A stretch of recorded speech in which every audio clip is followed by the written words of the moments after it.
Halo teman-teman semua, doa dan harapan terbaik buat kalian. Buat yang lagi sedih, cepatlah tersenyum. Buat yang lagi bahagia, bagikan senyum kalian. Mari kita bahagia bersama. Dalam kesempatan kali ini, Mimin akan mencoba menambah kebahagiaan kalian dengan membawakan cerita horor perjalanan seorang ojek online saat tersesat gara-gara map. Berjudul asli Map Pengecoh, dari akun Twitter Leli Rosida. Selamat menyimak kalau kalian masih berani.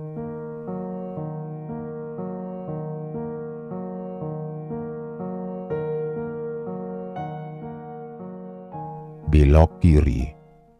Suara penunjuk arah pada ponsel yang sedang aku genggam menuntunku untuk mengikuti perintahnya. Namun, semakin aku ikuti arahan dari aplikasi ini, jalan yang kulalui kian terasa menyesatkan.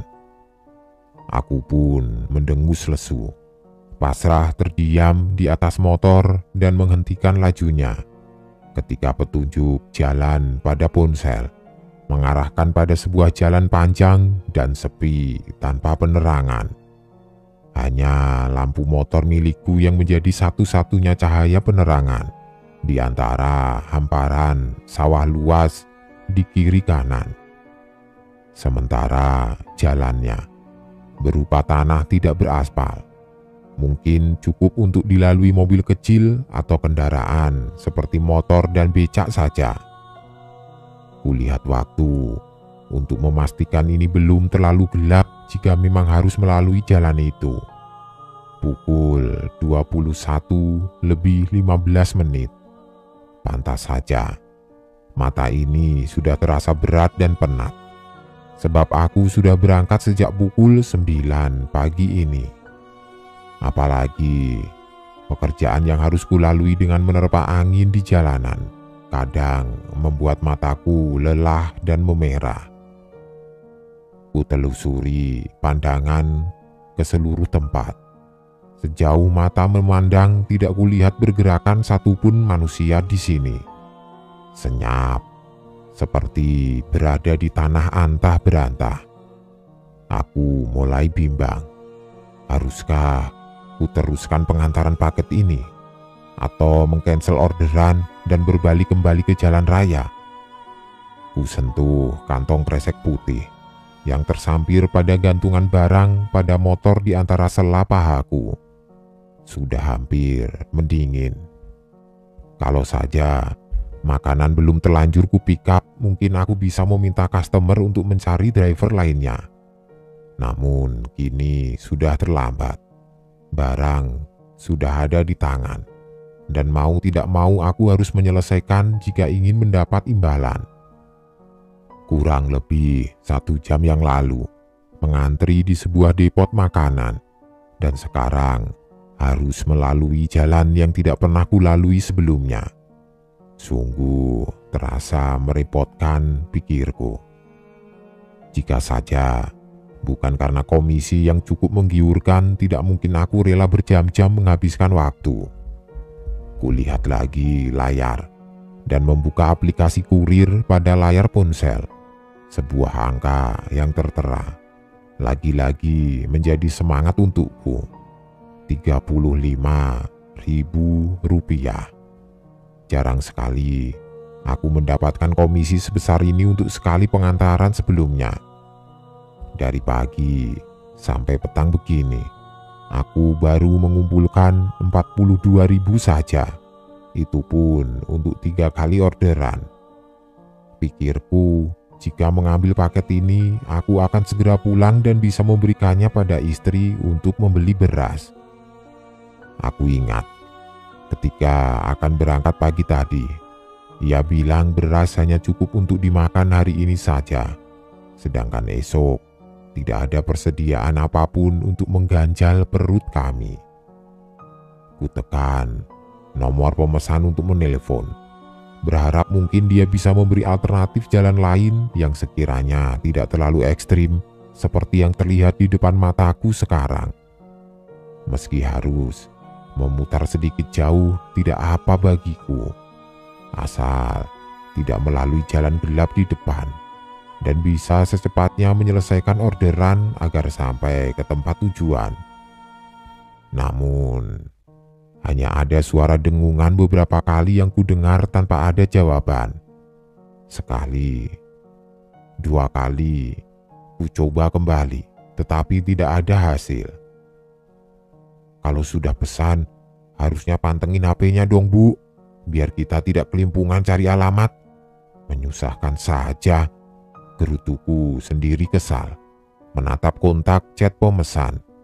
Ku hembuskan nafas sebal, tidak tahu lagi harus bagaimana. Tanpa terasa, 15 menit ku lalui hanya dengan terdiam di atas jok motor menyorot jalanan sepi yang kian terasa mencekam. Ku masukkan ponsel pada saku jaket, lalu menempelkan salah satu kabel earphone pada telinga sebelah kanan. Sedangkan kabel kirinya ku biarkan menjuntai. Tiba-tiba, semilir angin melintas sedikit kencang, dingin rasanya.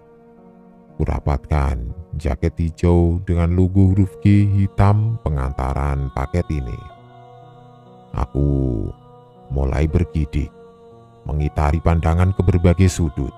Benar-benar tidak ada seorang manusia pun yang bisa ditanyai dan setidaknya memberi rasa tenang. Hanya nyanyian suara binatang malam yang menjadi teman perjalanan kali ini.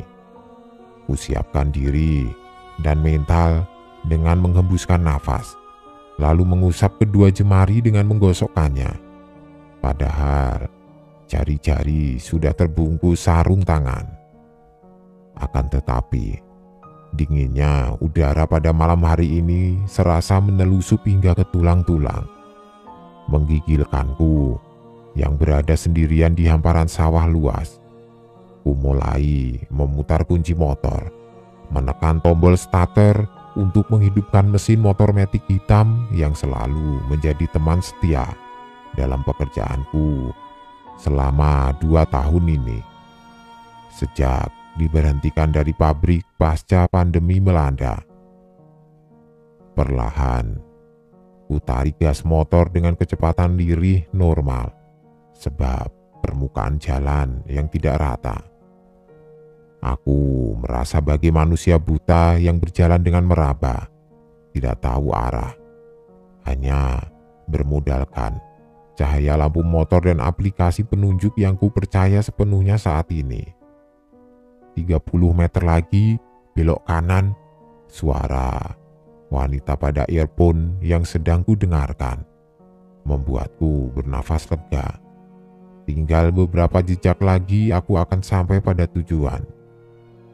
Namun rasanya sudah lebih dari 30 meter ku lewati, suara pada ponsel tidak lagi memberi petunjuk.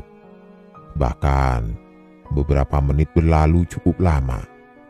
Ku tekan rem tanpa mematikan mesin, mengecek ponsel untuk melihat jalan yang kulalui apakah sudah benar atau justru menyesatkan. Sial, umpatku kasar ketika melihat barisan sinyal hilang dan menampilkan tanda X di atasnya. Ku ketuk helm kesal, merutuki kebodohan. Kenapa tidak berpikir bahwa di tempat seperti ini akan rawan tidak ada sinyal? Seketika aku terdiam, merasakan tengkuk yang terasa dingin seperti ada yang meniupnya. Bulu kuduk refleks berdiri meremang. Kuusap bagian belakang kepalaku dengan perasaan was-was melirik sekitar. Kepalaku sigap menoleh ke bagian jok belakang. Saat sapuan angin dingin kembali berembus, tidak ada siapa-siapa. Aku meneguk ludah, kembali mengusap-usap tengkuk untuk mencoba mengembalikan rasa tenang. Meski tentu saja debar jantung terus berdetak berkencang. Belum juga habis rasa kaget, Aku dilonjakkan kembali dengan keadaan sekitar. Kenapa aku berada di antara rumput-rumput panjang yang tingginya seukuran betis? Lalu kemana jalan tidak beraspal yang tadi aku lalui? Peluh mulai memenuhi kening. Udara terasa menyesakkan sempit di bagian dada. Sudut mataku awas pada keadaan. Gelap gulita. Hanya diterangi cahaya lampu motor dan sinar temaram bulan yang membantu penglihatan. Di saat suasana terasa kian kacau, lirih, ku dengar sayup suara tangisan wanita. Dadaku berdebar tidak karuan. Bagaimana mungkin ada suara manusia? Padahal sejak menjejak kemari, tidak seorang pun yang kulihat ada di sekitar rumputan pohon di sini. Sejauh mata memandang, hanya kulihat hamparan semak dan ayunan dedaunan yang bergemeresak disapu angin. Lantas, dari mana suara itu berasal? Atau mungkin imajinasiku saja yang kelewat batas sebab rasa takut yang mendominasi? Aku mulai menekan gas motor kembali, mencoba beranjak meski lebatnya semak terasa menghalangi jalan. Terus, ku terobos paksa agar segera keluar dan aman dari kerumunan semak yang dapat menyembunyikan keberadaanku. Di dalam kepala hanya ada nama Risma dan Aska, istri dan anakku. Tidak bisa aku bayangkan ekspresi mereka jika tahu aku tidak bisa kembali pulang. Langkah motor terasa semakin berat. Meski demikian aku tidak menyerah, terus memaksa dengan sekuat tenaga dengan wajah mengernyit sempurna. Suara tangisan lagi-lagi terdengar kembali, bahkan terasa kian dekat membuyarkan jiwa kelelakianku. Dalam basahnya tubuh yang bermandikan keringat, pelupuk mataku juga telah penuh, menahan linangan air yang terus mendesak ingin mengucur. Sekuat mungkin, ku lewati rimbunan semak penuh susah. Aku tidak lagi bisa membaca arah. Hanya berjalan lurus, menerobos rerumputan panjang yang melambatkan laju motorku. Nyaliku kian menciut saat suara tangis kini diiringi tawa bayi. Ya Tuhan, apalagi ini? Tubuh gemetar bukan main. Belum lagi semak-semak yang terasa tajam menusuk kulit. Meski celana yang kukenakan sudah sepanjang mata kaki, tajamnya kayu semak terasa menusuk hingga ke dalam. Aku tidak lagi peduli, terus melaju tanpa arah menembus kegelapan. Pipiku mulai basah sebab rasa takut yang teramat sangat menahan kengerian. Napas kembang-kempis dengan dada yang terus berdegup kencang. Hanya rapalan nama Tuhan yang bisa kuagungkan, berharap pertolongannya bisa membawaku kembali. Jalan yang kulalui mulai terasa ringan. Sebab berhasil melewati rimbunnya semak, akhirnya aku pun bisa bernafas lega. Sebuah jalan setapak di hadapan memberiku harapan. Syukur kupanjatkan pada Tuhan. Kuposisikan diri menghadap ke depan, kaki mulai terasa perih meski tidak bisa kulihat keadaannya. Tidak apa bagiku, yang penting aku bisa selamat sampai di detik ini. Mataku memicing melihat keadaan jalan depan, tetapi suasananya terlalu gelap untuk memastikan baik-baik saja semuanya. Merasa ada kesempatan besar, langsung saja ku tekan gas cepat. Namun, sial kembali ku dapatkan. Mesin tiba-tiba mati. Aku mengumpat keras. Debar di dada semakin tidak karuan. Gelap pekat memenuhi suasana. Tangisku pecah tidak lagi bisa menahan. Udara kembali terasa sempit, seakan diimpit oleh ribuan sosok yang tidak bisa kulihat dengan mata telanjang. Aku tidak bisa lagi berpikir. Telinga penuh dengan suara aneh, beragam tawa, tangis, beradu dengan nyanyian binatang nokturnal membuatku ketakutan setengah mati. Sembari jempol terus berusaha menekan tombol starter. Di saat jantung terasa diombang-ambingkan kecemasan, sebuah sorot cahaya dari belakang semakin membuatku gemetar bukan main. Aku hampir kehilangan nafas. Sebuah tepukan pada bahu menjingkatkan tubuh ini. Aku berteriak keras sekali, bahkan terasa mengudara. Lengkingku membubarkan burung-burung malam yang singgah pada pohon, terbang berhamburan ke udara dengan pekik mencekam. "Pak Yusuf," suara halus perempuan membuatku mematung, tenggorokanku tercekat. Penuh hati-hati, aku menoleh ke belakang dengan gerakan patah-patah. "Sudah saya tunggu sejak tadi," ucap perempuan cantik, berkebaya dengan membawa senter di tangannya. Rupanya, cahaya yang kulihat tadi bersumber darinya. Kupandang perawakannya dari atas hingga ke bawah, memastikan bahwa dirinya benar manusia. Namun, gelapnya malam mengaburkan penglihatanku pada kaki si wanita. Dalam hati, aku hanya berharap bahwa kakinya menjejak tanah. Menatap wajah ayunya yang anggun dalam senyuman mampu meredam getaran tubuh ini. Sebenarnya, aku merasa ada yang aneh dengannya. Di zaman modern seperti ini, kenapa masih ada wanita dalam balutan busana seperti orang tempo dulu? Akan tetapi, aku terus meyakinkan diri untuk berpikir logis. Setidaknya, aku tidak lagi sendirian. "Mari," ucapnya sambil mengangguk sekali.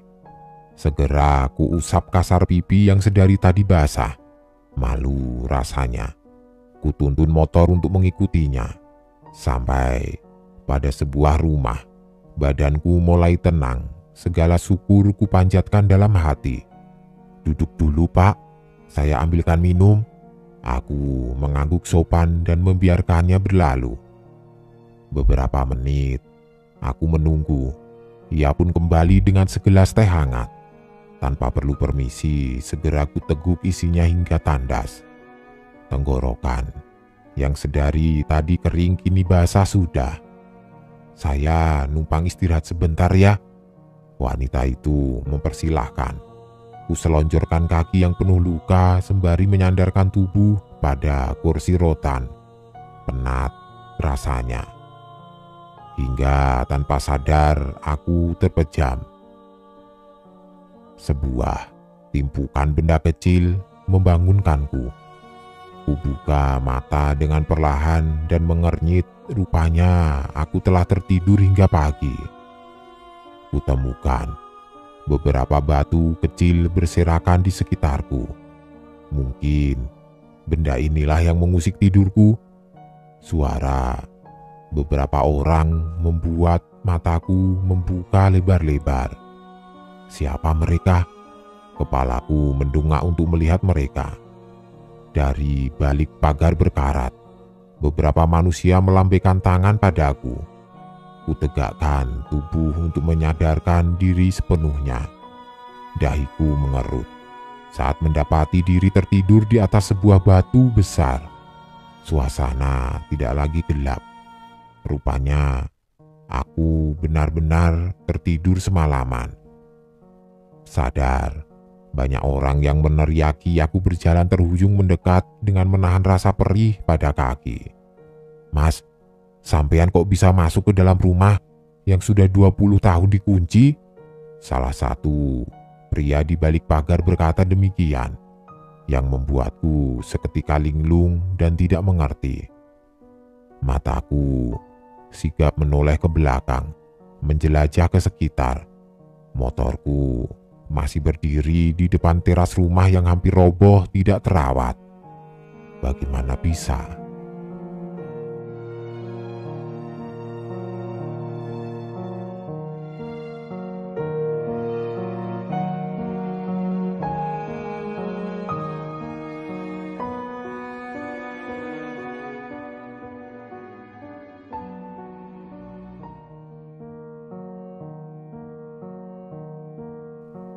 Kunci. Kunci apa yang paling horor, seram, dan menakutkan? Jawabannya tentu saja kuntilanak. Coba bayangkan, seram tidak? Kalau buat Mimin sih seram sekali. Buat kalian pasti seram juga kan? Seram dong. Baiklah, jangan ngomongin kunci. Kali ini Mimin akan membawakan sebuah cerita horor perjalanan melewati sebuah hutan berjudul Kesasar di Alas Jati, dari akun Twitter Wahidun @wahidnurrohim. Langsung saja, selamat menyimak. Kalau kalian masih berani.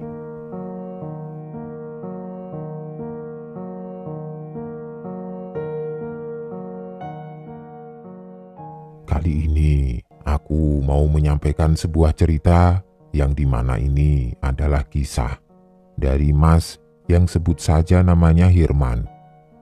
Mas Hirman adalah seorang driver ojek online di Jogja. Beliau sering ngebeat, istilah yang biasa digunakan para driver untuk memulai mencari pelanggan. Ketika dini hari tiba, iya, mereka biasa menyebutnya dengan istilah ngalong. Biasanya Hirman berangkat ngalong sekitar jam 10 sampai 11 malam. Dan rute dia mencari pelanggan adalah sekitaran Pogung, Seturan, dan Babarsari. Namun memang sebenarnya malam hari bukanlah waktu yang bagus untuk narik ojek. Iya, memang benar. Pelanggan itu pastilah tetap ada kapanpun. Namun di sini yang aku maksud adalah ketika malam hari tiba, kemungkinan besar kalian juga akan bertemu dan berinteraksi dengan mereka. Malam itu, Hirman berangkat dengan penuh semangat untuk memulai mencari rejeki. Ia berangkat dari rumah malam itu sekitar pukul 11 malam. Malam itu, Hirman mulai mengendarai motornya dan berkendara menuju ke arah Tugu, Jogja. Dengan harapan, di jam seperti itu banyak anak kos ataupun yang lain sedang dalam kelaran atau mungkin membutuhkan jasanya. Tidak berselang lama, ketika Hirman memasuki kawasan Babarsari, ternyata ada customer di sekitar bagian jembatan bawah Janti. Tanpa berpikir panjang, Hirman langsung mengambil orderan itu dan langsung bersiap menuju lokasi penjemputan itu berada. Dengan semangat, Hirman menarik gas motor Varionya. Tidak butuh waktu lama untuk Hirman sampai ke titik di mana lokasi penjemputan itu berada. "Mbak Lia ya?" ucap Hirman. Wanita itu mengangguk dan langsunglah Hirman memberikan helm untuknya. "Ini tujuannya sesuai aplikasi kan, Mbak? Atau Mbak punya jalan alternatif lain?" tanya Hirman sambil melihat map yang ada di gawainya. "Iya Mas," jawab wanita itu datar. Malam itu, jam menunjukkan sekitar pukul 11:30 malam. Jalanan tidak terlalu sepi.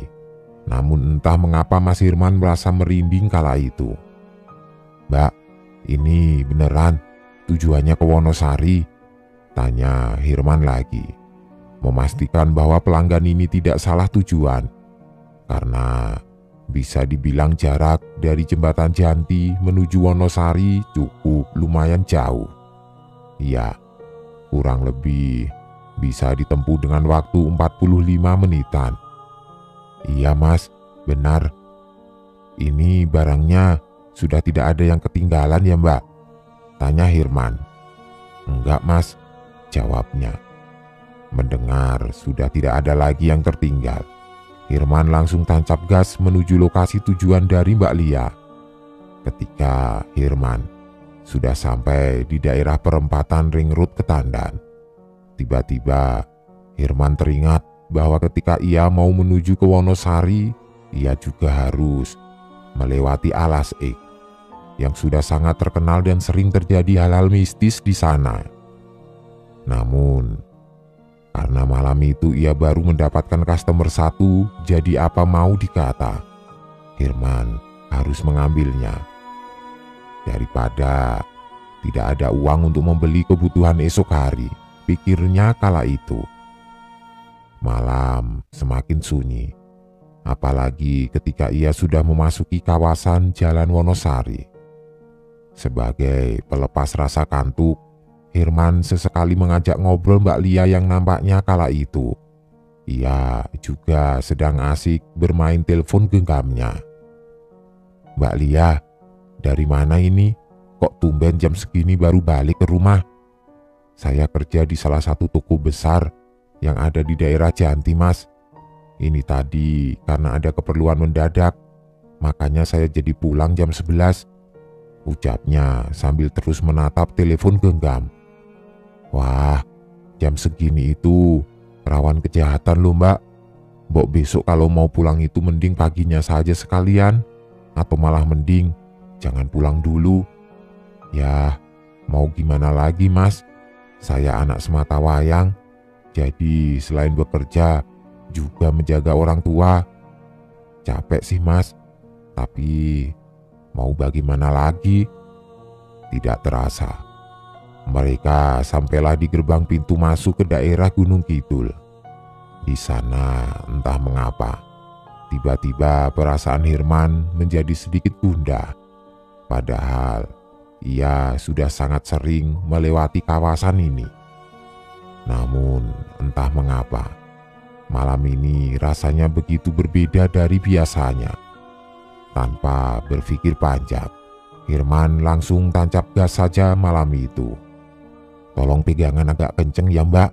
Saya mau sedikit ngebut ini, biar nantinya tidak terlalu malam di jalan," ucap Herman sambil menarik gas dan seketika itu motornya melaju. "Iya, Mas," setuju dengan ucapan Mas Herman. Mbak Lia langsung berpegangan erat. Malam semakin larut. Jam tangan Mas Herman menunjukkan bahwa sudah hampir jam 12 malam. Dan tanpa ia sadari, ia sudah memasuki kawasan di mana Alas Ik itu berada. "Mbak, jangan berhenti berdoa ya." "Oh, iya, Mas," ucap lirih Mbak Lia. Dari ucapan Mbak Lia tadi, Mas Herman bisa paham jika Mbak Lia paham dengan maksud dan tujuan dari ucapannya. Malam itu, jalanan benar-benar sepi. Tidak seperti waktu memasuki kilometer awal jalan Wonosari tadi. Sebenarnya, Mas Herman malam itu sudah memiliki firasat yang tidak baik. Tapi bagaimanapun, ia harus mengantarkan Mbak Lia sampai ke tujuan. Karena itu, sudah menjadi tanggung jawabnya ketika ia sudah menyetujui Mbak Lia sebagai customernya. Lebatnya kawasan hutan jati dan sesekali terdengar suara lolongan anjing liar menambah kengerian pada malam itu. Sampai tiba-tiba Mas Herman mendengar suara seperti suara rintihan kuda, namun semakin lama suara itu menjadi semakin jelas. Itu suara tangisan bukan? Itu suara tertawa perempuan, batin Mas Herman berkecamuk seketika mendengar suara itu.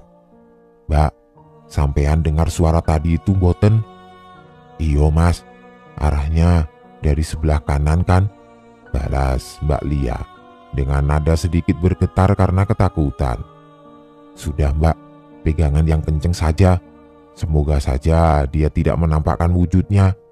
Jangan berhenti berdoa ya, Mbak," ucap Herman. Dia tubuhnya gemetaran, memaksakan tangannya untuk tancap gas supaya lekas menjauh dan keluar dari area alas jati itu.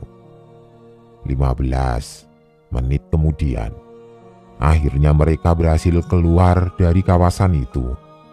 Kawasannya memanglah sangat luas dan panjang. Jadi wajar bila ketika melewati alas itu membutuhkan waktu yang lumayan lama. "Mbak, ini jalannya yang mana ya?" tanya Mas Hirman. Ia kebingungan ketika melihat jalan yang bercabang dan tidak ada di map. "Ambil jalan yang setapak tanah, Mas. Jangan yang sebelah kiri, itu jalan menuju makam desa sini." "Oh, iya Mbak," jawab Mas Hirman mantap. Mereka berdua melanjutkan perjalanannya menuju rumah Mbak Lia. Setelah memasuki kawasan desa Mbak Lia, entah mengapa Mas Hirman ketika memasuki kawasan desa Mbak Lia ia langsung segar kembali dan tidak merinding lagi. "Mbak, ini rumahnya sebelah mana ya? Ini mapnya mati soalnya."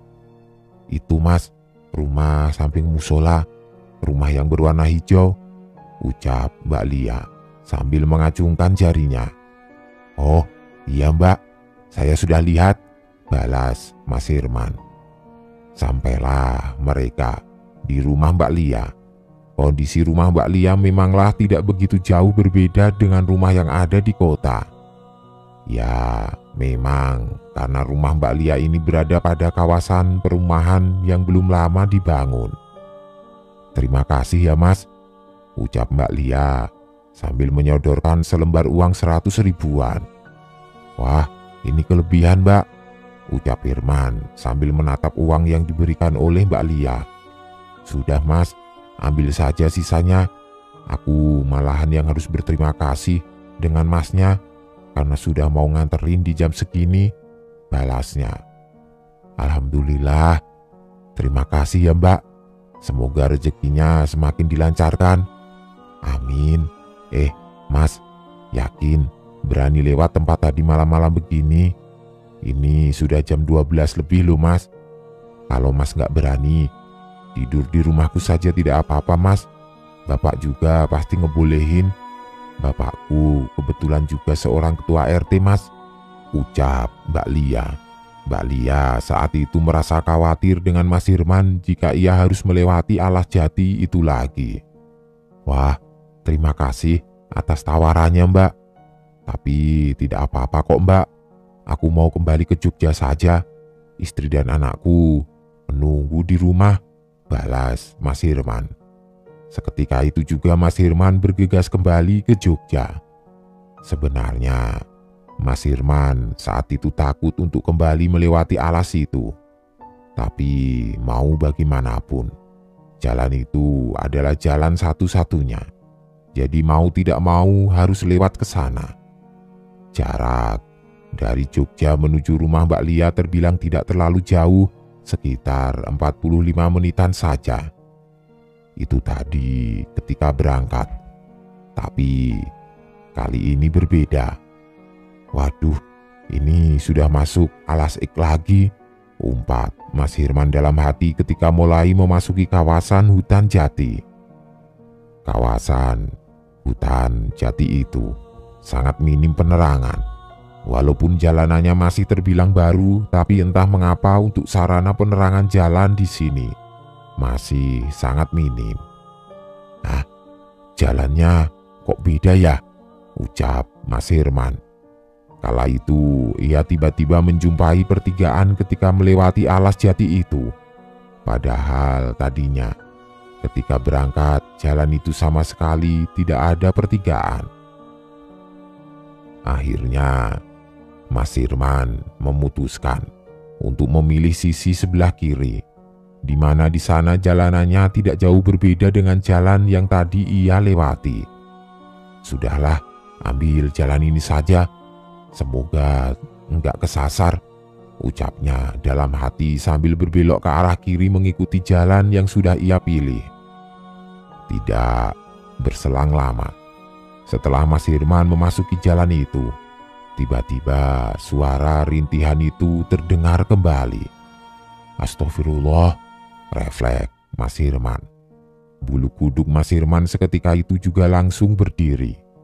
Kali ini dia benar-benar ketakutan. Ketika suara itu terdengar, tiba-tiba motor yang sedang dikendarai oleh Mas Hirman terasa berat. Seolah ada sesuatu yang menahan motornya itu. Aduh, kenapa motorku ini? Pada saat itu, Mas Firman sudah memutar gas yang cukup dalam. Namun anehnya, entah mengapa motornya tidak ingin melaju kencang. Namun, tidak ingin terlalu memperhatikan hal itu, Mas Firman melanjutkan perjalanannya. Wah, ada pertigaan lagi, ucap Mas Firman. Saat itu, Mas Firman bertemu dengan pertigaan lagi. Namun bedanya kali ini salah satu jalannya adalah jalan tanah, yang nampaknya ini bukanlah jalur yang biasa dilewati oleh kendaraan. Tanpa berpikir panjang, Mas Firman langsung memilih jalan aspal dan meneruskan perjalanannya untuk kembali ke Jogja. Tiba-tiba terdengar suara rintihan lirih terdengar kembali dari alas jati sekitar. Astagfirullah, Mas Firman dengan ketakutan langsung tancap gas motornya. Perjalanan Mas Firman berlanjut. Semakin lama entah kenapa, Mas Firman merasa semakin aneh dengan kondisi sekitarnya. Yang tadinya tidak ada pertigaan ketika memasuki kawasan alas ini dan secara tiba-tiba ada pertigaan. Merupakan hal yang sangat aneh, pikir Mas Firman saat itu. Di tengah lamunan, lagi-lagi ia bertemu dengan pertigaan dan yang membuat Mas Firman terkejut. Ini adalah pertigaan yang sama yang tadi sudah ia lewati. Merasa ada yang tidak beres, Mas Firman hendak menghubungi rekannya sesama ojek online. Namun, betapa kagetnya Mas Firman ketika melihat gawenya. Ternyata tidak ada sinyal sama sekali. Jam tangan Mas Firman sudah menunjukkan pukul 1:50 pagi, yang dimana ini sudah sangat tidak wajar. Dimana kala itu Mas Firman berada di alas itu hampir 2 jam.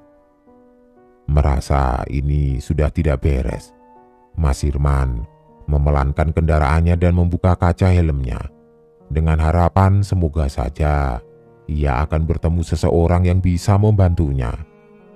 Berjalan, terus berjalan, Mas Firman menembus gelapnya malam di tengah alas ek itu dengan kondisi ketakutan dan tentu saja ia sendirian.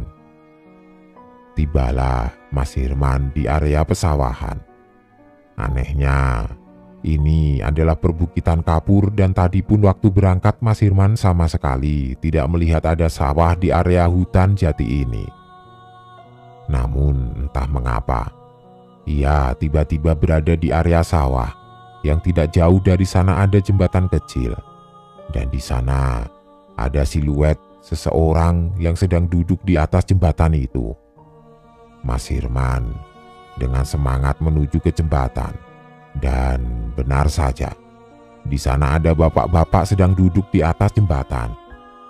Dengan segera, Mas Firman mematikan mesinnya dan melepas helm yang sedang ia pakai. "Permisi Pak, mau tanya." "Oh iya, bagaimana Nang?" balas bapak itu menyambut pertanyaan dari Mas Firman.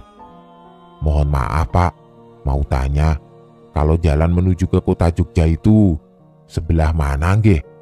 Firman kala itu bertemu dengan bapak-bapak yang umurnya sekitar sudah kepala 5. Bapak itu memakai baju berkerah dengan kancing yang tidak dikaitkan yang membuat dada bapak itu terlihat meski hanya sedikit karena gelapnya malam. Bapak itu juga menggunakan celana hitam di atas mata kaki yang kala itu tampak sedang sedikit basah. Bapak ini memakai caping layaknya orang dari sawah. Namun anehnya, ketika Firman bercakap dengan bapak ini hanya menunduk dan juga beliau sama sekali tidak melepas caping yang kala itu sedang melekat di kepalanya. Sehingga Firman sama sekali tidak bisa melihat wajah dari sosok bapak itu. "Iyalah Nang, kamu itu lo juga aneh. Ngapain jam segini malah keluyuran?" jam segini itu saatnya istirahat, balas bapak itu. Iya pak, tadi saya ngantar pelanggan ke daerah Wonosari. Tadi dia naik dari Janti, balas Mas Hirman. Begini nak, rezeki itu sudah ada yang mengatur. Kamu bekerja keras itu tidak salah, tapi kamu juga harus tahu waktu yang tepat di mana kamu harus bekerja keras. Rezeki itu mau kamu kejar bagaimanapun caranya. Jika itu bukan rezekimu, itu tidak akan pernah kamu gapai. Begitupun sebaliknya. Sudah, sekarang kamu mengikuti jalan tengah sawah ini saja. Tidak usah melihat ke belakang sampai kamu nanti bertemu jalan raya, ucap bapak itu. Nggih, siap pak. Berarti ini jalan terus saja ya pak? Tanya Hirman. Namun tanpa berpatah kata pun, bapak itu hanya mengangguk. Alhamdulillah, matur nuwun nggih pak. Terima kasih banyak, ucap Hirman menutup pembicaraan. Beliau berpamitan dan memakai helm serta berniat melanjutkan perjalanannya. Mari pak, saya duluan, ucap Mas Hirman. Sembari menaiki motornya dan perlahan ia menjauh dari sosok bapak itu. Sesuai arahan dari bapak yang ia temui tadi, Mas Hirman melewati jalan pematang sawah yang jika dipikir seharusnya tidak masuk akal. Mengapa dia tiba-tiba bisa sampai ke sini? Di tengah perjalanan, Mas Hirman lupa dengan larangan yang tadi diucapkan oleh sosok bapak yang memakai pakaian serba hitam itu. Mas Hirman kala itu tidak sengaja menengok ke belakang. Dan betapa kagetnya Mas Hirman ketika yang ia lihat saat itu ternyata bukanlah jalan, tetapi hutan jati.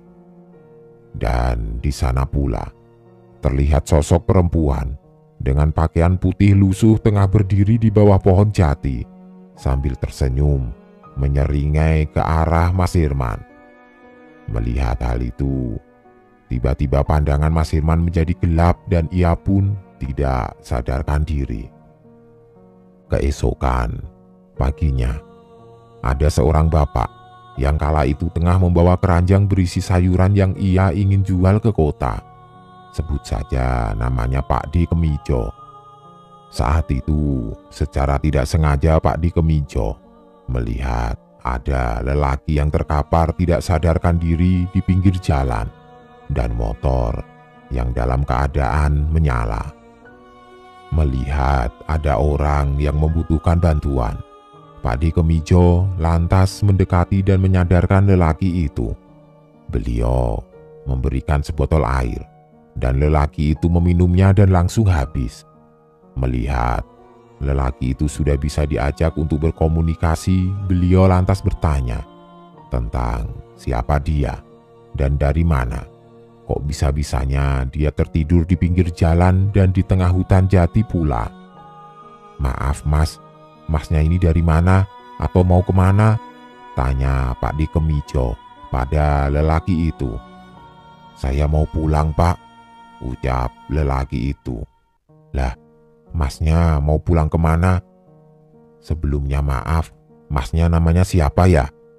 Saya Hirman pak, saya semalam mengantar pelanggan ke daerah Wonosari. Tapi pas pulang kok saya sepertinya muter-muter di area ini. Dan pas sebelum saya pingsan, saya ada di sebuah jalan di tengah sawah. Nah, anehnya kan, di sini tidak ada sawah ya pak.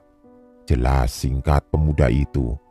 Yang tidak lain dan tidak bukan adalah Hirman. Wah, kamu disasarin itu mas. Kamu ketemu sama sosok bapak berbaju serba hitam tidak? Tanya balik bapak itu. Nggih pak, bener sekali. Saya ketemu sosok bapak berpakaian serba hitam dan memakai caping, balasnya. Alhamdulillah, berarti sampean masih belum jauh mas kesasarnya. Itu sampean sudah tidak di dimensi di mana kita sekarang berada. Itu masnya sudah di alam demit. Jelas singkat Pak D Kemijo. Alhamdulillah pak, Ya sudah, mendingan sampean sekarang pulang Mas. Pasti keluarganya sampean bingung mencari-cari. Balas Pak Dikemijo sambil menaiki motornya. Iya Pak, terima kasih. Akhirnya Hirman pagi itu pulang dengan selamat menuju ke rumahnya. Kejadian kala itu menjadi sebuah pembelajaran untuk dirinya sendiri. Dan mulai saat itu Hirman tidak lagi ngojek dini hari dan memilih untuk narik ojek dari pagi sampai sore saja.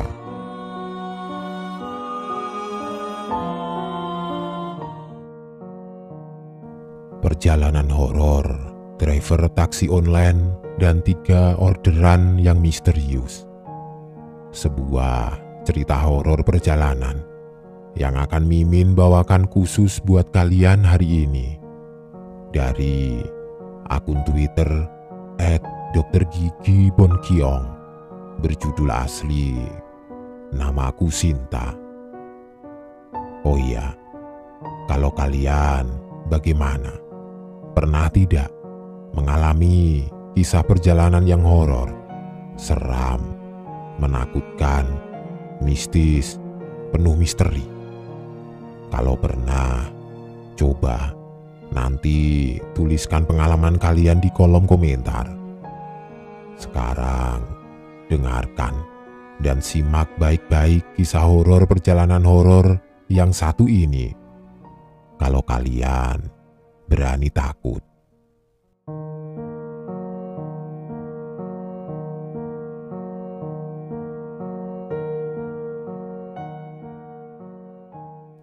Malam itu aku dan Diandra, istriku, pulang ke Bekasi. Seperti Jumat-Jumat lainnya, arus jalan raya selalu tidak bersahabat di jam-jam prime time. Untungnya, kami dapat driver gokar yang menyenangkan, Pak Arif namanya. Lelaki paruh baya berusia 45 tahun lebih. Sepanjang perjalanan, beliau dengan asik menceritakan pengalaman-pengalaman hidupnya, mulai dari 8 tahun kariernya sebagai staf di salah satu manufaktur makanan terkenal di Indonesia, sampai akhirnya menjadi manajer di sebuah perusahaan catering khusus maskapai penerbangan. Sampai pada suatu saat tiba-tiba beliau berkata, "Mas, percaya sama hantu?" Spontan aku langsung terdiam, menoleh ke istri yang ternyata juga terkejut sambil melihatku. "Memang, kenapa Pak?" tanya Diandra, yang penasaran dengan pertanyaan Pak Arif sebelumnya. "Tidak apa-apa, saya cuma ingat saja dulu pengalaman saya waktu masih jadi driver Uber," jawabnya tenang sambil tertawa kecil. "Pengalaman Bapak?" tanyaku yang jadi semakin penasaran. "Iya, dulu banget. Ada sepertinya 5 tahun lalu." "Memang, Bapak kenapa?" lanjutku penasaran. "Begini Mas, mulai dari sini aku akan mengganti sudut pandang ceritanya. Dan seperti biasa sebelumnya aku akan menyamarkan nama-nama tokoh, kecuali Pak Arif, tempat, dan instansi terkait untuk menghindari ketersinggungan. Dan satu lagi, cerita dari Pak Arif ini mungkin akan sedikit sensitif karena ternyata berhubungan dengan sebuah kasus kriminal yang aku tidak tahu kedalaman kasusnya. Kenapa begitu? Iya, itu sih menurut Pak Arif, karena aku kurang tahu juga kebenarannya. Pria itu bergegas turun dari mobil Avanza yang telah diparkirnya di ujung jalan. Jadi, begini ceritanya. Pria itu bergegas turun dari mobil Avanza yang telah diparkirnya di ujung jalan. Ia berlari kecil dengan jaket kulit berwarna hitam yang diletakkan di atas kepalanya, berusaha menutupi kepalanya dari hujan deras yang mengguyur jalanan malam itu. Matanya tertuju pada sebuah warung kopi kecil yang terlihat cukup ramai. Tak berapa lama, ia sudah berdiri di depan warung kopi tersebut. Diliriknya ke dalam, namun tidak ia temukan ruang kosong untuknya duduk pada dua bilah bangku panjang yang sudah terisi penuh oleh tamu lainnya. Ia pun hanya bisa berdiri di depan pintu masuk, sekedar untuk berteduh dari hujan yang sangat deras itu. "Pak," seketika suara perempuan paruh baya yang disertai dengan tepukan di bahu sebelah kirinya mengejutkan Pak Arif. Ia pun spontan menoleh ke arah perempuan tersebut. "Duduk saja Pak, di dalam sini," seru perempuan tersebut menawarkan bangku yang berada di sisi bagian dalam meja warung itu. "Walah, boleh Bu, di situ," tanya Pak Arif sungkan. "Tidak apa-apa Pak, kosong juga," sahut si ibu warung. Mendengar itu, Pak Arif segera menuju tempat yang dimaksud. Pak Arif adalah seorang wirausaha dalam bidang UKM komoditi pokok. Sebelumnya, beliau bekerja di beberapa perusahaan besar di Indonesia. Namun kini beliau lebih memilih untuk memiliki sebuah usaha kecil dengan beban pikiran dan tanggung jawab yang lebih ringan dalam sudut pandangnya.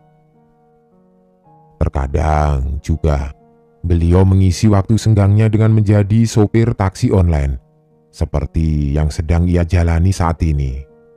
Sebuah pekerjaan yang menurutnya menyenangkan untuk dijalani. Santai, bebas, namun bisa menemukan banyak hal baru dari orang-orang baru juga tentunya. "Mau minum apa Pak?" "Susu jahe ada Bu." "Ada, saya buatin dulu ya."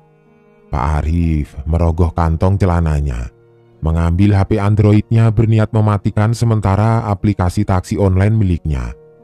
Namun, tepat ketika ia membuka aplikasi tersebut, sebuah notifikasi pesanan muncul. "Orderan Pak?" tanya seorang pria dewasa yang duduk tepat di depan Pak Arif dan mendengar suara notifikasi tersebut.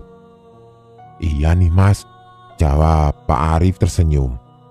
"Minum dulu saja Pak, sayang sudah pesan. Lagian hujannya masih deras sekali," sahut pria lainnya di sisi bangku berbeda. Sepertinya warung kopi itu tengah dipenuhi oleh para driver taksi online yang sedang mencari tempat untuk rehat sejenak dari aktivitas mereka. Pak Arif memeriksa data orderan di HP-nya. Ia ingin memastikan data pesanan dan lokasi penjemputan serta pengantarannya. Tiba-tiba, sebuah pesan atas nama Sinta masuk di kolom chat order. "Malam Pak, saya masih ada kerjaan sebentar, bisa berangkat sekitar 20 menit lagi." "Alhamdulillah, pas sekali. Jadi bisa minum susu jahe dulu," ucapnya dalam hati. "Baik Bu, 10 menit lagi saya berangkat," tulisnya. "Oke," jawab Bu Sinta si pemesan dengan singkat. "Ini Pak, susu jahenya," seru ibu warung sambil meletakkan segelas minuman hangat di meja tepat di hadapan Pak Arif. "Makasih ya Bu," sahut Pak Arif menjawab si ibu warung. Sudah 15 menit berlalu. Perjalanan Pak Arif menuju lokasi penjemputan masih terhambat oleh kemacetan ibu kota, ditambah dengan derasnya hujan yang tidak kunjung reda. "Sudah sampai mana Pak?" Tulisan dalam kolom chat aplikasi membuat Pak Arif menjadi tidak tenang. "Saya sudah di Kemang Bu, macet sekali, maaf ya Bu," jawab Pak Arif membalas pesan itu. "Iya Pak, saya tunggu ya." Perasaan Pak Arif jadi tidak enak karena harus membuat pelanggannya menunggu lama. Namun sebenarnya ada hal yang lebih membuat pikirannya tidak menentu. Lokasi penjemputan. Iya, lokasi penjemputan pelanggannya kali ini terbilang menyeramkan bagi Pak Arif. Bagaimana tidak, beliau harus menjemput pelanggannya di perumahan yang terletak di dalam area pemakaman Jeruk Purut, Jakarta Selatan.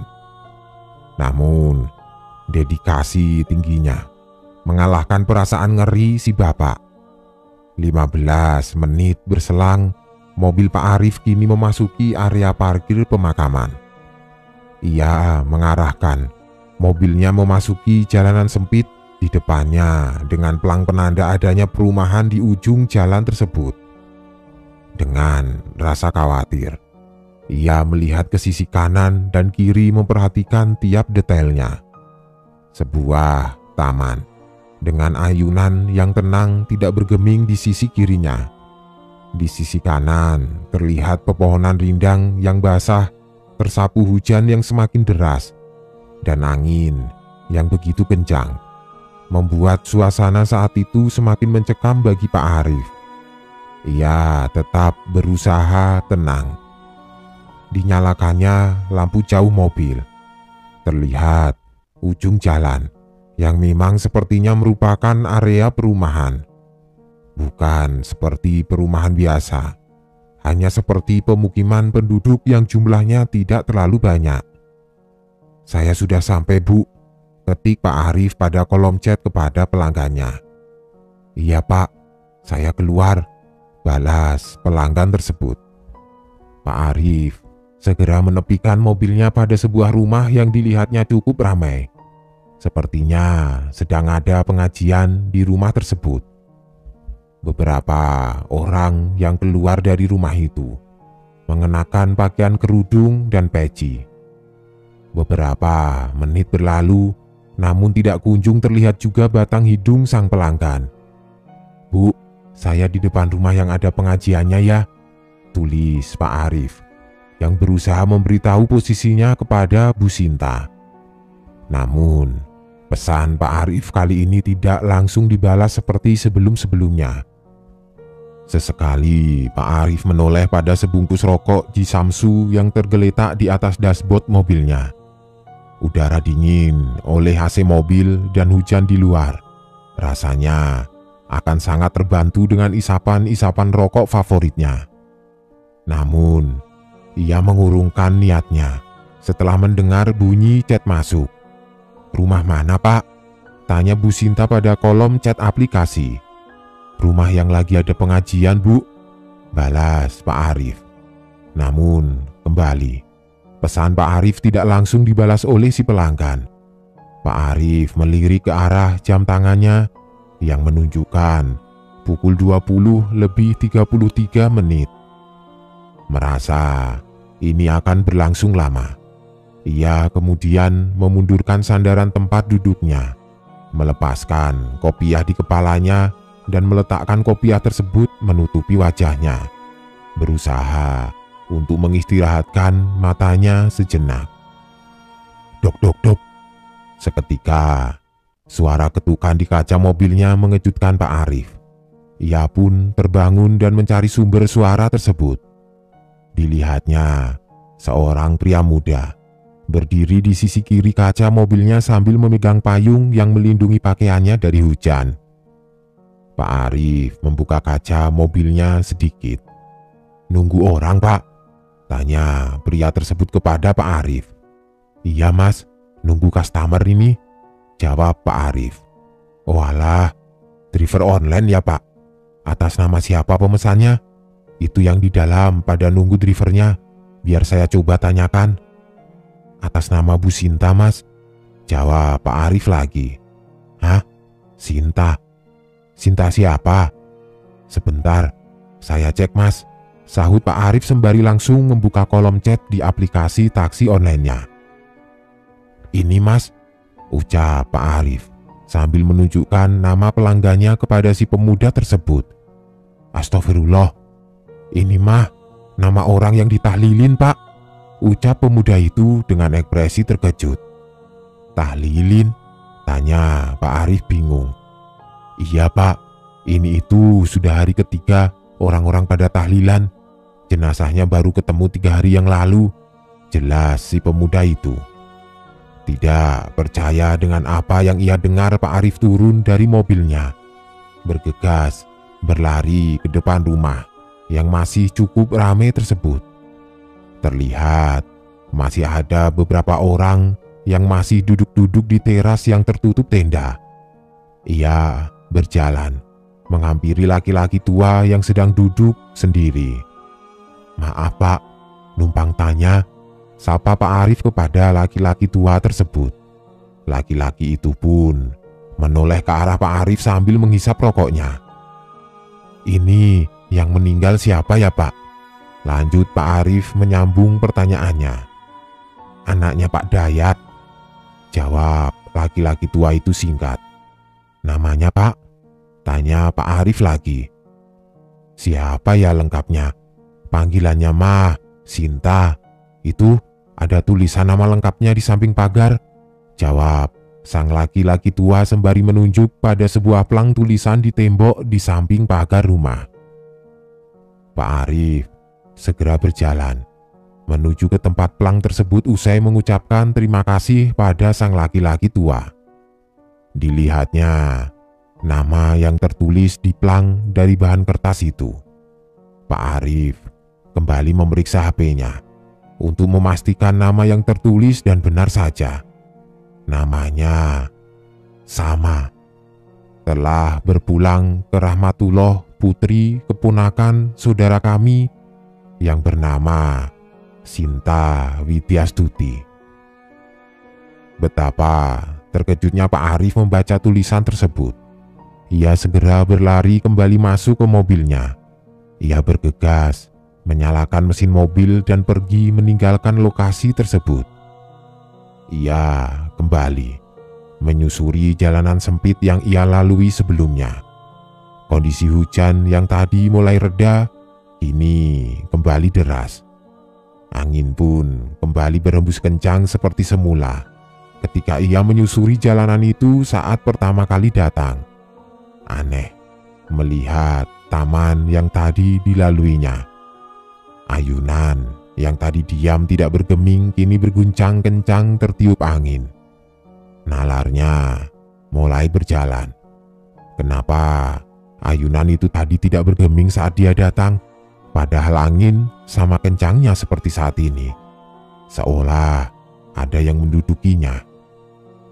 Tiba-tiba Pak Arif menghentakkan rem mobilnya. Ia terkejut melihat rombongan orang-orang yang melintas di depan mobilnya sambil membawa keranda mayat. Bulu kuduknya kini berdiri sejadi-jadinya. Siapa yang mau menguburkan jenazah di tengah hujan deras seperti ini? Ditambah ekspresi mereka yang terlihat datar dengan kulit pucat yang terlihat sangat jelas ketika terpapar cahaya dari lampu mobil Pak Arif. Ia hanya mampu berzikir di dalam hati. Semua bacaan doa yang ia hafal diucapkannya, mencoba untuk meredakan rasa takutnya.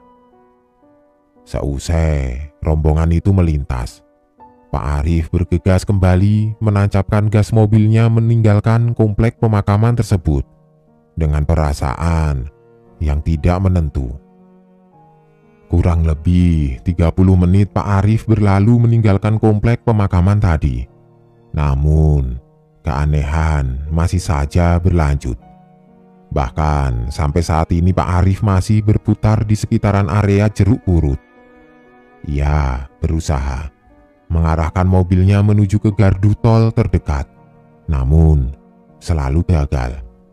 Entah kenapa, seolah banyak jalur yang tertutup dari penglihatannya dan jalur itu saja yang ia lihat dan dapat ia lalui. Dan jalur itu selalu mengarahkan mobilnya kembali ke gerbang komplek pemakaman tadi. Di sisi lain, selama 30 menit berlalu, sudah 3 kali panggilan telepon dari nomor telepon yang sama masuk ke HP-nya. Iya, nomor yang sama dengan nomor milik Bu Sinta yang tertera pada aplikasi taksi olehnya tadi. Perasaan tidak nyaman Pak Arif membuatnya tidak berani mengangkat panggilan tersebut. Bahkan ia pun belum sempat membatalkan orderan itu. Setelah dirasa sudah terlalu lama, ia berputar pada area yang sama terus-menerus dan dirasa sudah lelah dengan situasi ini. Akhirnya, Pak Arif memutuskan mengangkat panggilan yang kelima kalinya dari nomor tersebut. Halo? Ucap Pak Arif terbata, berusaha menahan rasa takutnya. Namun, tidak ada balasan dari sisi lain telepon itu. Hanya beberapa suara bising seperti suara mesin atau kompresor yang menyala, tidak jauh dari sang penelpon. Halo Bu, sapa Pak Arif lagi. Pak, terdengar suara lirih dengan nada yang sangat pelan. Tolong Pak, jemput saya di sini. Saya sedang hamil Pak, ucap suara dari seberang telepon. Bu, tadi saya sudah sampai, tapi Ibu tidak ada. Ibu sebenarnya di mana ini? Sahut Pak Arif dengan nada yang agak tinggi mencoba memberanikan diri. Saya di balik XXX Pak, di Pancoran. Pancoran? Tidak salah Bu, kan titik penjemputannya di TPU Jeruk Purut itu. Tolong Pak, saya sedang mengandung. Di sini hujan deras. Saya sudah basah kuyup. Dingin Pak di sini. Ya, coba Ibu ganti dulu titik penjemputannya Bu. Agak jauh dari sini Bu. Tolong Pak, di sini dingin. Iya, saya tidak tahu itu di mana Bu. Saya bukan orang sini. Ibu rubah dulu titiknya, ucap Pak Arif berusaha tetap menjelaskan. Tolong Pak, dingin. Maaf, sebelumnya saya mau konfirmasi dulu. Ini benar dengan Bu Sinta kan? Halo? Sapa Pak Arif lagi, berusaha mendapatkan jawaban. Namun aneh, tiba-tiba saja panggilan telepon itu terputus. Lebih tepatnya, seperti dimatikan dari sisi seberang panggilan tersebut. Di saat yang bersamaan, sebuah notifikasi muncul di layar HP-nya, menyebutkan bahwa pesanan tersebut telah dibatalkan oleh sang pemesan. Melihat itu, perasaan Pak Arif mulai sedikit tenang. Ia mengembuskan nafas panjang lega, sembari menyandarkan kepalanya pada sandaran jok mobilnya. Baru saja Pak Arif bisa menyandarkan kepalanya untuk beristirahat sejenak, sebuah notifikasi pesanan kembali muncul pada aplikasi taksi online-nya.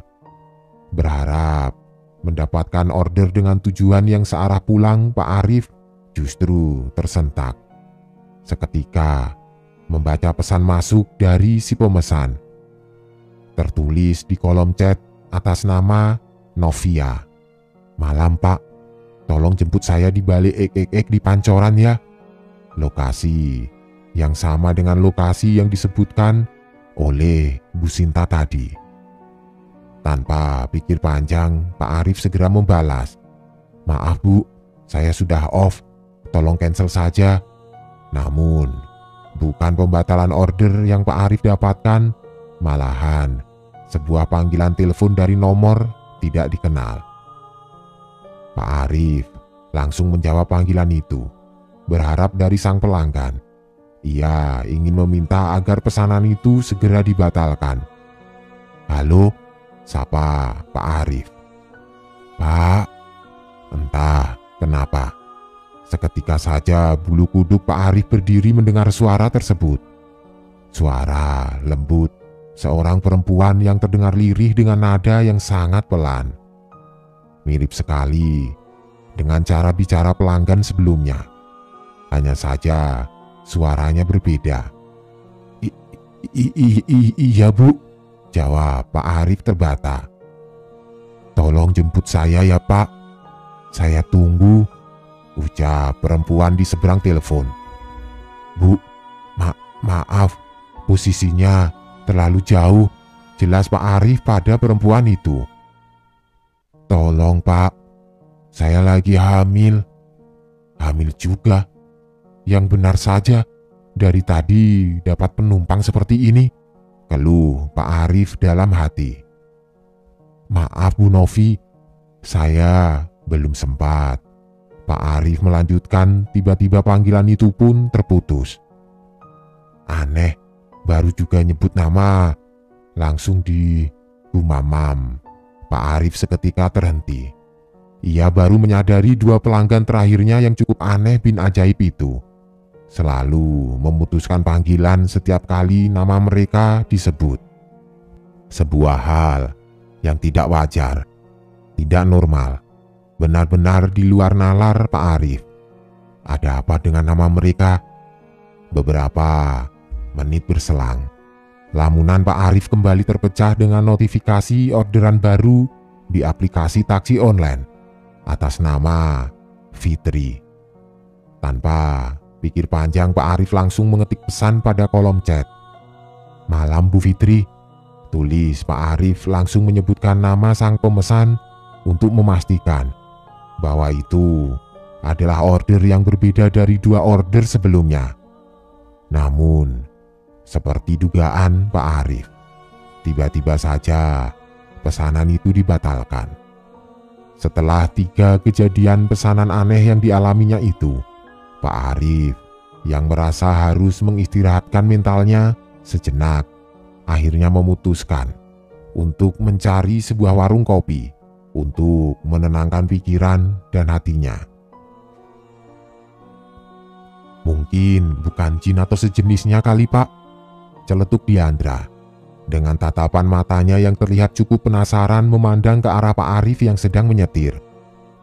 "Awalnya juga saya mikir positif begitu Mbak. Cuma kan ngeri juga ya. Bagaimana coba rasanya pas hujan-hujan dapat orderan seperti itu?" sahut Pak Arif kepada istriku yang masih menyimak dengan seksama.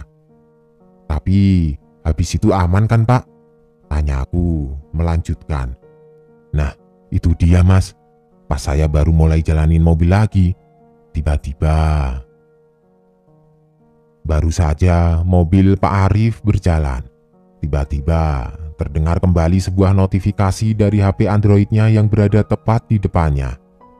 Untungnya pesanan kali ini datang dari seorang laki-laki muda atas nama Satrio. Sebuah pesan di kolom chat pun masuk dari sang pemesan. "Malam Pak, saya di Menara 46 Antasari ya. Nanti tolong tunggu di lobi saja." Pak Arif yang masih agak ragu untuk menerima pesanan berpikir sejenak. Sebelum akhirnya ia memutuskan untuk membalas pesan tersebut. "Malam Mas, saya masih di Ampera, macet, agak lama, tidak apa-apa." "Tidak apa-apa Pak, nanti bilang saja sama security-nya, nunggu Mas Satrio." Melihat pesan yang terkesan meyakinkan, Pak Arif pun memutuskan untuk mengambil pesanan tersebut. "Oke Mas, saya menuju lokasi." Pak Arif mengarahkan mobilnya ke kiri memasuki sebuah gedung perkantoran. Tepat di depan gedung tersebut, seorang pria berseragam putih hitam lengkap dengan topi satpamnya menghentikan mobil Pak Arif. Ia pun segera menyapa Pak Arif yang membuka kaca mobilnya dengan pose hormat yang khas. "Selamat malam Pak," sapa security itu. "Malam Pak, saya dari Uber, mau jemput Mas Satrio," sahut Pak Arif menjelaskan. "Oh iya, Pak Satrio sudah menunggu di lobi," jawab security tersebut, sembari menunjuk ke arah seorang pria yang tengah berdiri di depan pintu lobi gedung. "Terima kasih Pak," jawab Pak Arif, yang kemudian segera mengarahkan mobilnya menuju ke lobi. Terlihat seorang pria muda berperawakan tinggi dan atletis dengan jaket bomber coklat yang ketika itu belum setren sekarang, dengan celana chino navy dan sepatu loafer coklatnya. "Pak Arif ya?" tanya pria itu seketika, melihat wajah Pak Arif yang terlihat samar dari sisi kiri pintu mobil yang terbuka kacanya. "Iya Mas," jawab Pak Arif. Pria itu pun segera membuka pintu penumpang di sebelah Pak Arif dan masuk ke dalam mobil. "Maaf ya Mas, lama nunggu," ucap Pak Arif. "Oh, nggak apa-apa Pak, saya juga kebetulan tadi masih ada pekerjaan, ini juga baru turun," jawab Satrio dengan senyum ramahnya sambil mengenakan sabuk pengaman. "Agak jauh, tidak apa-apa nih Pak?" tanya Satrio pada Pak Arif. Kebon jeruk ya?" Tanya Pak Arif memastikan sambil melihat lokasi tujuan pada aplikasinya. Iya nih Pak, mau ke rumah orang tua. Santai Mas, sekalian saya balik ke rumah kok. Loh, Bapak di kebun jeruk juga? Bukan Mas, sananya lagi, Cikupa, jawab Pak Arif sambil tertawa. Walah, jauh itu Pak, sahut Satrio yang tertawa. Mendengar celetukan Pak Arif. Lembur Mas, kok baru balik jam segini? Iya Pak, biasa dekat-dekat akhir tahun, lagi banyak audit. Walah, iya ya, bapaknya tumben. Biasanya kalau driver-driver jam segini masih ngider. Walah, capek Mas saya hari ini. Alhamdulillah, banyak ya Pak orderannya. Bukan Mas, saya baru keluar jam 3 sore, baru dapat 5 orderan sama Masnya. Loh, Bapaknya lagi sakit toh? Enggak sih Mas, cuma... Kenapa Pak? Kalau Bapak lagi sakit, saya saja yang nyetir. Bukan, saya habis kena apes malam ini Mas. Hah? Apes? Kenapa Pak? Pak Arif pun kemudian menceritakan pengalamannya mengenai 3 pesanan sebelumnya kepada Satrio. Namun, yang membingungkan Pak Arif adalah reaksi Satrio selanjutnya. Wah, gila, Bapak kena juga ya? Hah? Kena apa Mas? Ya itu, dikerjain sama arwah gentayangan itu. Hah? Arwah gentayangan? Iya Pak, saya waktu itu naik Uber, pulang ke kosan yang di Jalan Bangka. Nah, drivernya cerita hal yang sama kayak Bapak, baru saja 2 minggu yang lalu. Ah, yang bener Mas? Tanya Pak Arif yang terkejut mendengar penjelasan Satrio itu. Bener Pak. Orang saking penasarannya, saya sampai googling kok. Sebentar Pak, jawab Satrio yang kemudian segera membuka HP-nya seolah mencari sesuatu. Ini Pak. Satrio pun segera menunjukkan apa yang ia temukan di HP Androidnya kepada Pak Arif. Sebuah artikel mengenai kasus pembunuhan di mana sang korban, wanita, diperkosa terlebih dahulu dalam keadaan hamil 3 bulan. Astagfirullah, seru Pak Arif, yang benar-benar terkejut melihat berita di artikel itu. Parah banget ya Pak, saya saja pas baca sampai merinding. Kok ada orang yang kejam begitu ya? Ucap Satrio. Dan di sini juga ditulis Pak, kalau tindak kejahatan yang dilakukan laki-laki ini sudah memakan 3 korban jiwa dan semuanya dalam keadaan hamil. Gila kan Pak? Lanjutnya menjelaskan. 3 Mas? Tanya Pak Arif yang seolah tidak percaya mendengar penjelasan Satrio. Iya Pak. Mana ya? Bentar. Nah, ini korban-korbannya berinisial SW, NY, dan FH. Cuma korban pertama saja yang teridentifikasi identitasnya, Sinta Widyastuti, perempuan berusia 29 tahun. Tapi untuk NY dan FH, menurut keterangan sudah teridentifikasi. Cuma polisi tidak ingin membocorkan ke publik. Hah? NY, Novi, FH, Fitri, gumam Pak Arif, yang semakin tidak percaya mendengar ucapan Satrio yang sambil membaca artikel tersebut. Kenapa Pak? Tanya Satrio menyadari raut Pak Arif yang semakin pucat. Kalau inisialnya ada huruf N dan F, jangan-jangan 2 orderan atas nama Novi sama Fitri itu ya Mas? Astagfirullah. Bisa jadi Pak, ucap Satrio yang ikut merinding membayangkan dirinya di posisi Pak Arif tadi. Itu TKP-nya di mana Mas? Tanya Pak Arif yang menjadi semakin penasaran. Di balik di Pancoran Pak. Astagfirullah, seru Pak Arif.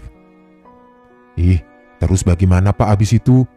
Tanya Diandra yang masih penasaran. Ya sudah Mbak, habis itu mah saya nganterin si Masnya pulang, terus saya juga pulang. Sempat tidak berani ngambil order saya selama seminggu. Tapi tidak berlanjut apa-apa kan Pak? Tanyaku melanjutkan. Alhamdulillah sih, saya tidak ngalamin apa-apa. Cuma ya, tiba-tiba Pak Arif menghentikan ucapannya sembari berpikir sejenak. Kenapa, Pak? Aku mencoba memastikan kelanjutan kisah itu. Jadi sempat kira-kira 2 minggu setelah kejadian itu. Waktu itu saya lagi mandi di rumah, mau siap-siap berangkat nari orderan tuh. Terus saya dengar ada suara perempuan ketok-ketok pintu depan rumah sambil ngucap salam.